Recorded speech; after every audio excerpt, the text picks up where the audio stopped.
This Christmas season, the December festivals will take place virtually under the theme Hope, Joy and Merriment. The Executive Director of the Cultural Development Foundation, Ramona Henry Wynn, says this year's celebration is a collaboration between the CDF and the artistic community. Christmas Inclusion Style is themed and centered in a virtual presentation that will incorporate a serenal style with a mix of performances that will include other genres, music, dance, Christmas cuisine, all of the traditions that go with us as a people, the things that we identify with during the Christmas season. So the version of the contemporary serenal will also include merged clips of performances of the December festivals that will include the lantern, making Festival of Carols and lights. The Executive Director says the showcase is an opportunity for the artistic community to continue to be creative. The hope is that all of this will be pre-recorded and released on the 24th of December, which is Christmas Eve. On the 12th of December, which would be the night that we would have normally done the Festival of Light, what we will do is to do reruns of 2018 and 2019 Festival of Light, capturing the best features of those events. So at least we're reminiscing on what would have happened usually on the night of the 12th. Residents are encouraged to keep hope alive and enjoy the festivities virtually. As part of efforts by the Recover St. Lucia initiative, a community COVID-19 awareness drive around St. Lucia has been carted for this coming Sunday. The event begins at 9 a.m. at Caribbean Cinemas with brief remarks from Prime Minister Alan Chasney and Leader of the Opposition Philip J. Pierre. Adrian Auger is the chair of the Communications Committee. On Sunday, we are doing our community drive out. And that is going to include not only messaging via loudspeaker, but also mask distribution. And we're hoping that we can also make announcements and encourage people to follow the protocols.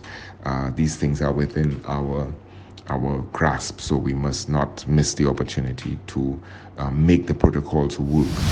Auger stresses that the campaign's work over the past weeks has borne fruit and that the group will continue to play its part to help St. Lucia recover from COVID-19. We can't claim this unilaterally, but we are seeing a de-escalation of the numbers in the last few days, and that is very encouraging. We are trying for more pervasive use of masks. So this morning I drove by the bus stop and I saw almost everybody, if not everybody, had their mask on, and that is really very, very encouraging.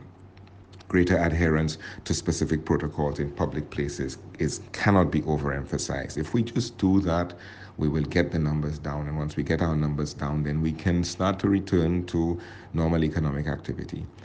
We're certainly hoping for fewer business interruptions, and we want most of all to see our employment levels come back up so that jobs are no longer at risk. And if we have no shutdowns because our numbers are great, then we're going to obviously have also more public events, and people who rely on festivals and activities and shows and so forth in our arts and entertainment sector would have something to look forward to. That was Adrian Auger. Raise Your Voice St. Lucia is on a mission to provide food to less fortunate women for the Christmas season.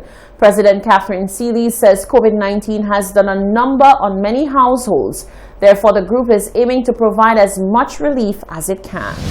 Raise Your Voice St. Lucia has announced that it will be delivering food hampers to single mothers as well as people who have reached out due to being displaced from COVID-19 for the Christmas season. President of the non-profit organization, Catherine Seeley, has made an appeal to the public to assist the group in the mission to bring Christmas cheer to as many families as possible.